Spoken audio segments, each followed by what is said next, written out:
About 5 p.m. on Saturday, October the 21st, a 25-year-old man from Springfield, James Timothy Fickling, entered the Premier Health Building at 110 North Main Street in downtown Dayton. Surveillance video from inside the building showed that almost immediately after entering the building, the defendant stripped all of his clothes off except for his shirt. For a few minutes, he proceeds to hop and jump around and do some yoga poses. The defendant then pulls the building's fire alarm.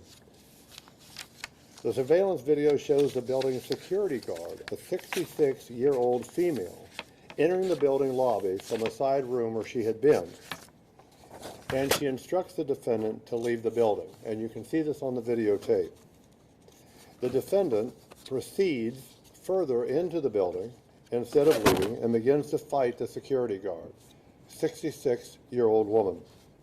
The two struggle with each other for control, and at one point, the security guard actually knocks the defendant to the floor, where it appears he attempts to bite her leg. The defendant is able to get back up, and the two struggle some more before he's able to knock the security guard to the floor. The defendant then pulls the victim by her hair, and you can see this, across the floor, before he proceeds to jump up and crashes down on the victim's head with his knee. He does this repeatedly. 8 times, the defendant jumps up and down and smashes the victim's head against the floor with his knee. And this renders her unconscious. After this, the defendant gouges out one of the victim's eyes. Video shows the woman lying on the floor in blood that keeps increasing.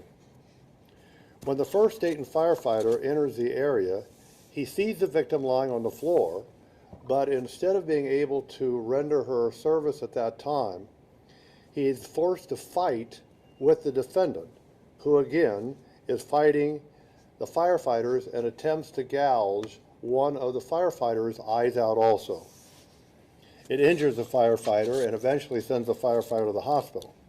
In addition, the defendant attempts to bite a Dayton police officer on the leg, who is also, of course, is at the scene and attempting to apprehend the suspect. In the end, the security guard, the victim, our 66-year-old woman, who was there on a Saturday afternoon simply doing her job in that building, has permanently lost her eyesight in both eyes. One of the firefighters suffered a scratched cornea as a result of the defendant's actions and was off work for a week. The other first responders sustained some injuries also. Today, the Montgomery County Grand Jury has indicted the defendant, James Timothy Fickling, on 1 count of felonious assault, 3 counts of kidnapping, 1 count of attempt to commit felonious assault, 1 count of assault on a firefighter, 1 count of assault on a police officer, 1 count of inducing panic, 3 counts of obstructing business, and 1 count of menacing as a result of his involvement with another person, a citizen on the street, before entering the building. I have to say that if any of you watched the events in that videotape of October the 21st, it's like watching a horror movie. The defendant was brutal in his attacks on a security guard, and all she wanted him to do was to leave the building. And she was asking him in not in any way a violent manner, in any way an approaching, just asking him to leave. And he was unrelenting in his assault on her. Imagine the horror of working as a security guard on a quiet Saturday afternoon and then waking up in the hospital completely blind. Imagine the shock of a firefighter being dispatched to a building on a fire alarm only to be confronted by a violent offender who attacks first responders. I think it's important to note that this defendant, high on drugs, has forever altered the life of an upstanding 66-year-old security guard, working, doing her job on a Saturday afternoon. He did this by choice, by taking drugs, and that's what caused this incident. Any questions? Matt, you've been doing this a long time. Have you ever seen an assault like this one before? You know, any type of a violent assault is bad, But this is one of the worst I've ever seen. This is unrelenting, and he just, it's terrible the way he attacks this woman.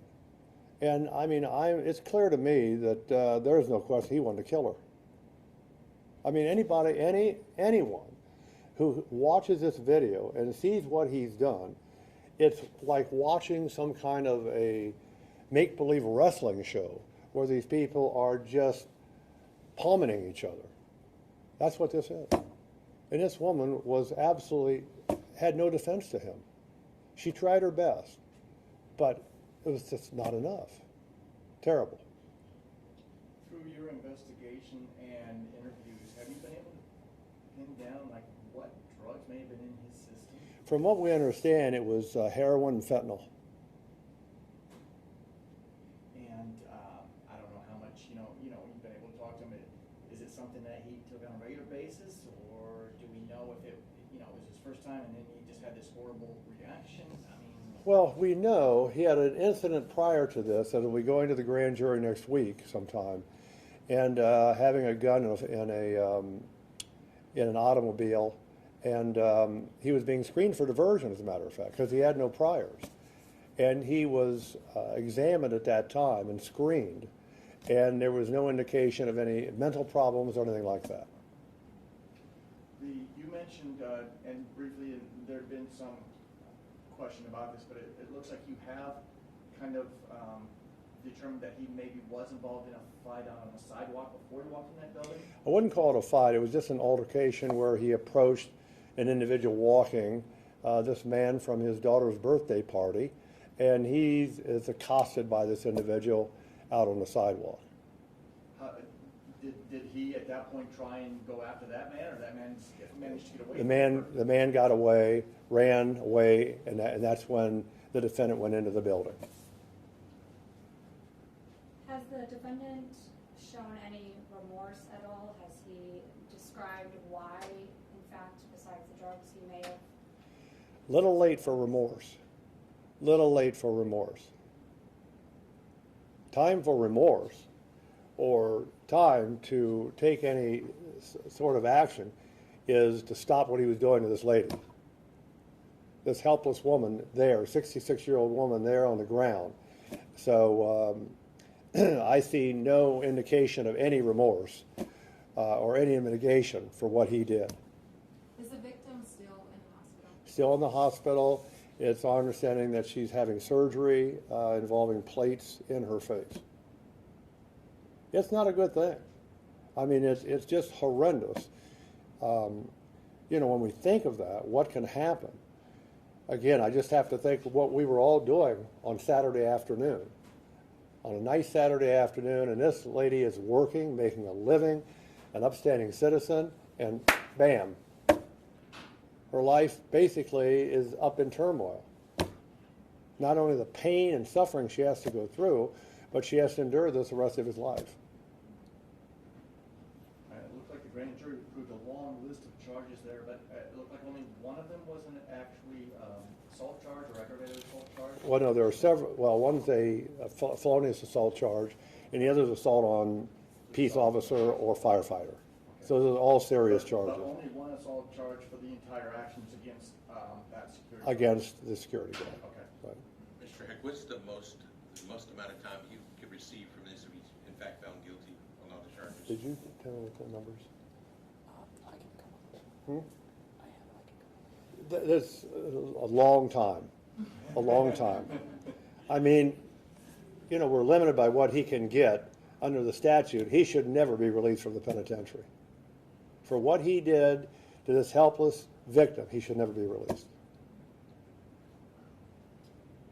If you had to use one word to describe this whole situation or incident, what word would you use? Unimaginable.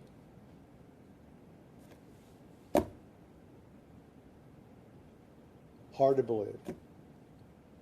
I mean, you see things every day. As long as, I've been doing this and what we see in our office and my prosecutors and I see, you think you can't see anything any worse, or we've seen it all. And yet there's always something that seems to happen that makes you say, I can't believe this. And this is one of those. That it's just unimaginable what he did. And will the video be released for any of the media to use? I don't know if any requests have been made for the video or not, but I know we have not released anything. Mr. Heck, is there anything the general public can do to show their respect for the victim, if in fact you're allowing that to happen? Well, I know one thing. I mean, I think that any support we can give this lady, this victim, it would certainly be appreciated, especially her prayers for her. I think certainly all of us can certainly say prayers for this woman, but also I'm sure there'll be instances where there'll be funds set up for her. I don't know what they would be, and they would be independent of my office, but certainly something that we're concerned about. Our victim advocate is very aware of the situation, has been in contact with all of the victims and making them aware of what's going on. And what are the next steps in terms of trial? The defendant will be arraigned before the judge, and then the case will proceed. Any doubt in your mind that he would have killed her if those firefighters hadn't walked in? Anything is what you're, speculating. But when you watch what he did, there is no question in my mind that this woman would not be alive had it not been for the firefighters reacting and getting there. No question in my mind. In fact, I just thank God she's alive now. Could have been fatal injuries anyway. Unimaginable. Thank you. I really appreciate it.